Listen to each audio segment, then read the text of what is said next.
In one of the shadowy corners of the New York Public Library's main reading room, we began tracking Alice Delamar in the New York Social Registry.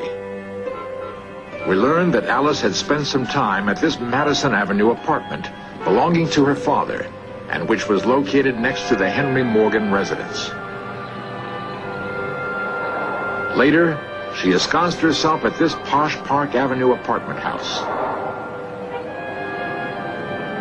At other times, she chose to live in West Palm Beach.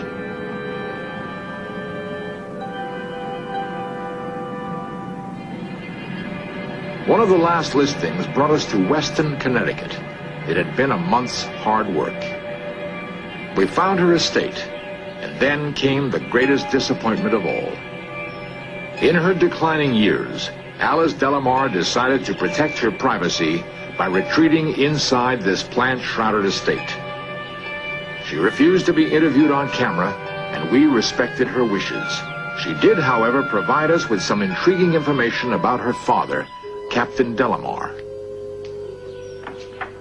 A man named Decker approached him sometime between 1888 and 1904, possibly in Colorado.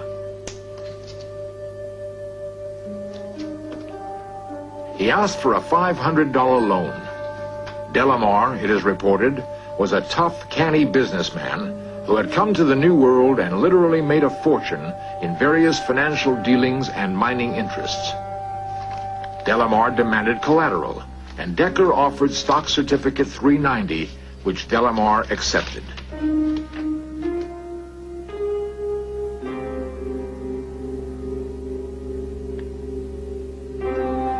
Apparently, Decker never repaid the loan, and by default, Delamar became its owner.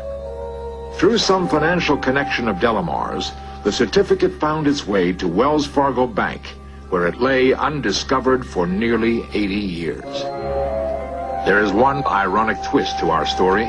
Some probate attorneys believe that if Decker's heirs could be found, and if they repaid the $500 loan plus interest, they may be able to claim the certificate. If so, who was Decker, and who might his heirs be? In 90 years, the certificate must have passed through many hands. In places stretching from New York to Colorado to possibly Idaho. That it was discovered is perhaps the biggest surprise of all. Since the stock certificate was sold in New York, it is perhaps a safe assumption that Decker purchased it there, but never bothered to file the proper certificate of transfer indicating Blake Brothers no longer owned 390.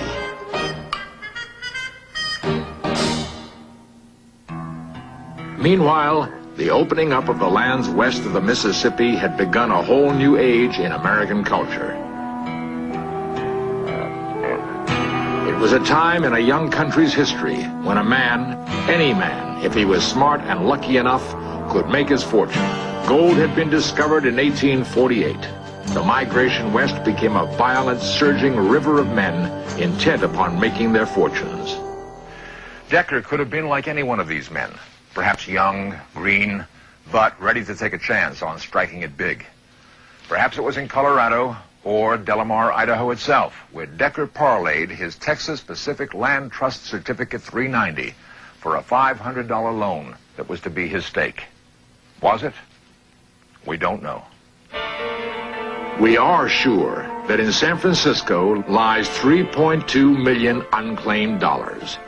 Any one of the 59 Deckers of New York or the 160 Deckers of Idaho or Colorado might be able to claim the fortune of a lifetime.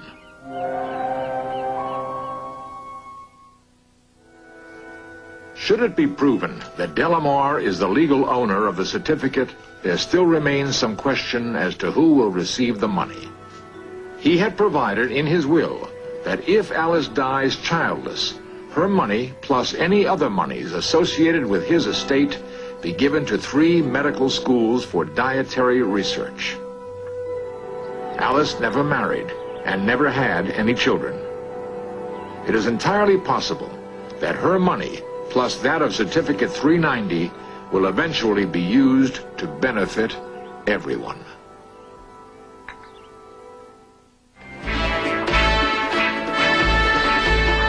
Coming up next, In Search Of continues with an investigation into the highly charged issues of American MIAs.